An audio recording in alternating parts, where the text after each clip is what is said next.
জনিয়াৰ টাপাজুলি কালামপুৰ গাঁৱত সংযোগী পথৰ দুৰৱস্থা। টাপাজুলি কালামপুৰ সংযোগী পথছোৱা সম্প্ৰতি পানীৰ তলত। যাতায়াতৰ ক্ষেত্ৰত চৰম দুৰ্ভোগ ভুগিবলগীয়া হৈছে ৰাইজে।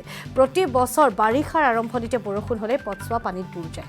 বাৰিষাৰ প্ৰায় 6 মাহ কলগছৰ ভূৰ নাইবা টুলুঙা নাৱেৰে যাত্ৰা কৰিবলগীয়া হয়। স্কুলীয়া ছাত্ৰ-ছাত্ৰী, ৰোগী, গৰ্ভৱতী মহিলা আৰু গাঁওবাসীয়ে বিপদসংকুলভাৱে যাতায়াত কৰে।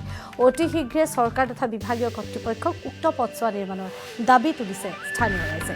আমি দেখুৱাইছোঁ জনিয়াৰ টাপাজুলি কালামপুৰ গাঁৱৰ সংযোগী পথৰ দুৰৱস্থা। টাপাজুলি কালামপুৰ সংযোগী পথছোৱা সম্প্ৰতি পানীৰ তলত আছে। যাতায়াতৰ ক্ষেত্ৰত চৰম দুৰ্ভোগ ভুগিবলগীয়া হৈছে ৰাইজে। প্ৰতি বছৰে বাৰিষাৰ আৰম্ভণিতে বৰষুণ হ'লে পথছোৱা পানীত বুৰ যায়। বাৰিষাৰ প্ৰায় 6 মাহ কলগছৰ ভূৰ নাইবা টুলুঙা নাৱেৰে যাত্ৰা কৰিবলগীয়া হয়। স্কুলীয়া ছাত্ৰ-ছাত্ৰী লগতে ৰোগী, গৰ্ভৱতী মহিলা আৰু গাঁওবাসীয়ে বিপদসংকুলভাৱে যাতায়াত কৰিছে। আমাৰ ক'বলৈ গ'লে একমাত্ৰ সমস্যা ৰাস্তা, এই আমাৰ দীৰ্ঘদিনৰ সমস্যা। গতিকে আমি দীৰ্ঘদিনৰ পৰা আমি আমাৰ গাঁও পঞ্চায়ত তথা আমাৰ আঞ্চলিক পঞ্চায়ত আৰু আমাৰ স্থানীয় বিধায়কক আমি দীৰ্ঘদিনৰ পৰাই এই ৰাস্তা নিৰ্মাণৰ দাবী উত্থাপন কৰিছিলোঁ।